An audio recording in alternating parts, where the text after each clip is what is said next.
জাহাজ আসলে কত বড় হয়? আমি এখন একটা জাহাজের খুব কাছ দিয়ে চলে যাচ্ছি, যেটা আপনারা দেখতে পারবেন। যদিও এটা খুব বড় জাহাজ না, মাঝারি সাইজের একটা জাহাজ, কিন্তু আমি জাহাজের যেহেতু খুব ক্লোজ দিয়ে পাশ দিয়ে চলে যাচ্ছি, তখন আপনাদের এটা দেখানো সহজ হবে। এই যে দেখেন HMM যে লেখা, এই জাহাজের এই যে কন্টেনারগুলো দেখেন, এই যে প্রত্যেকটা কন্টেনার ওয়ান যেটা লেখা, এই কন্টেনারগুলোর একটার করে সাইজ একটা করে ট্রাকের সমান। তাহলে এখানে দেখেন মনে হচ্ছে যে কতগুলো ট্রাক রাখা, আপনি একটু হিসাব করেন তাহলে বুঝতে পারবেন।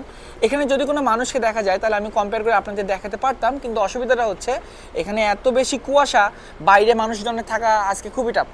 এই যে মানুষজন থাকা যে অ্যাকোমোডেশন, সেটা ঠিক এখানে থাকে।